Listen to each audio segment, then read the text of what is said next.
Be me. Live with roommates, decide I'm tired of being a fat piece of shit and start going to the gym. Buy a shit ton of healthier food. Start doing meal prep for the entire week. Have a lot of shit cooking at once. Roommate walks in with one of her friends. Wow, Anon, there's a lot of smoke in here. Turn on the fans and continue cooking. A few minutes later she comes back in. Anon, what the fuck, you're gonna set off the smoke alarms. Why am I always a fucking bother? JPEG. She starts opening the windows. Her friend comes in the kitchen and starts watching me cook for a few seconds. Smiles at me and says, well Anon, I think everything looks and smells amazing. Instant smile.png. Honestly, the highlight of my day, it's the little things. Anons. Me in 9th grade.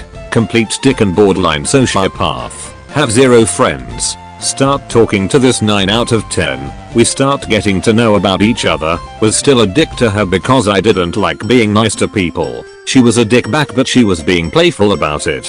Fast forward about a year. Have started to improve on myself and become more emotionally available / nice. Realize I have feelings for this girl, tell her how I feel. She tells me she used to like me during that school year. Realize that she preferred borderline sociopath over regular Joe. I give up. Be me. Born in 1983, enjoyed to dream but now it's ruined. Dreaming began to become mainstream like 15 years ago. Now dreams are nonsense. Almost every day. You forget them immediately. Quality dropped a lot. Back in the day you dreamt once in a while. Go to store. Buy Guy's Dreamin' magazine. You read the dream and as soon as you finished reading it you fell asleep and started dreaming it. I miss the old fashioned dreams. Robots. Poor as fuck growing up.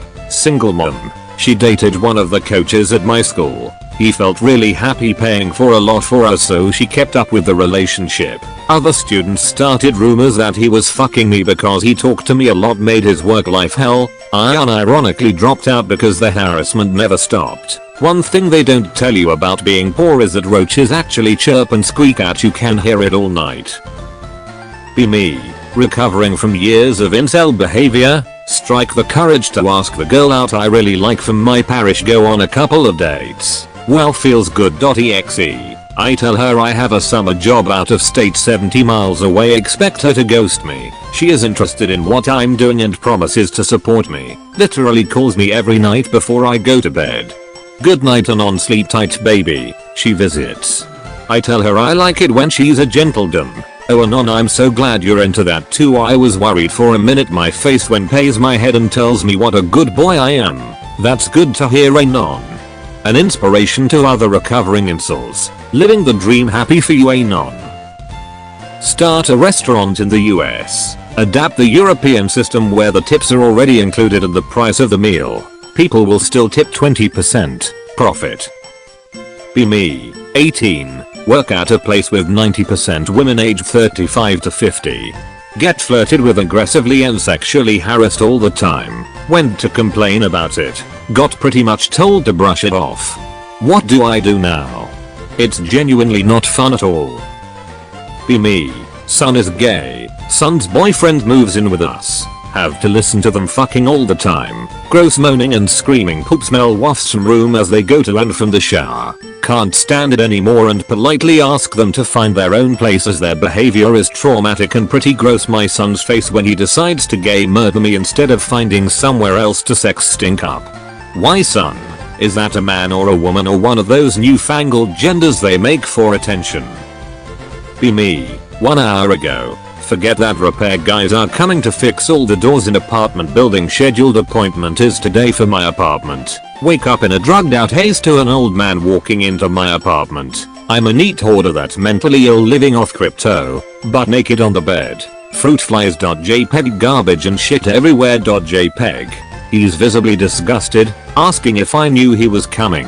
I say nothing, he says he'll come back in a few hours. Start to panic and frantically getting rid of as much mess as possible. I really wish God would just strike me down. I don't want to be alive anymore. Be me. In college, no debt, paid with my own savings. Work to pay for college, work hard, make friends with co-workers, friends with managers too. Get falsely accused of sexual harassment. Apparently I touched some females inappropriately. Accuser refuses to say how. Obviously deny doing it. Tell them to look at camera footage. Footage proves me innocent. Accuser moves the goalposts. Says I said inappropriate things to her. Gets other female co-workers to say the same. HR eats it up. Go figure. I get fired. Bro managers give me their numbers and say I can use them as recommendations for another job. They still have to say why I got fired if asked. Otherwise their jobs are on the line too. Title of the thread. If I can't find another job soon, I'm homeless. Want to use them as recommendations. But I don't want to get blacklisted from good jobs because the background checker asked manager boss why I left their company. Balls itchy. Scratch balls. Balls still itchy. Keep scratching. Repeat for 20 minutes. Realize I'm not itching because of rash on my nutsack. Still keep scratching. Tearing my scrotum open. Bleeding. Balls still itchy. Keep scratching. Can't fucking take it anymore. Cut off what's left of my balls. Itchiness moves to my cock. How do I solve this? Anon's elm scratching as I type this.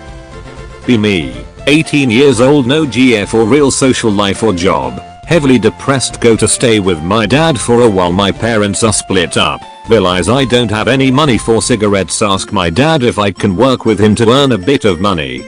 Dad works as a carpenter, tells me I can work with him for the week and he would pay me on Friday. Start working on Monday through to Friday, probably the hardest I've ever worked. End of the week rolls by and I'm in the van with my dad. He gives me the money and starts talking. I'm proud of you, Anon. You showing initiative and asking to work with me made me happier than I can ever imagine. I didn't buy the cigarettes. I haven't smoked in about a year. Thanks, Dad. Make sure to like and subscribe for more content.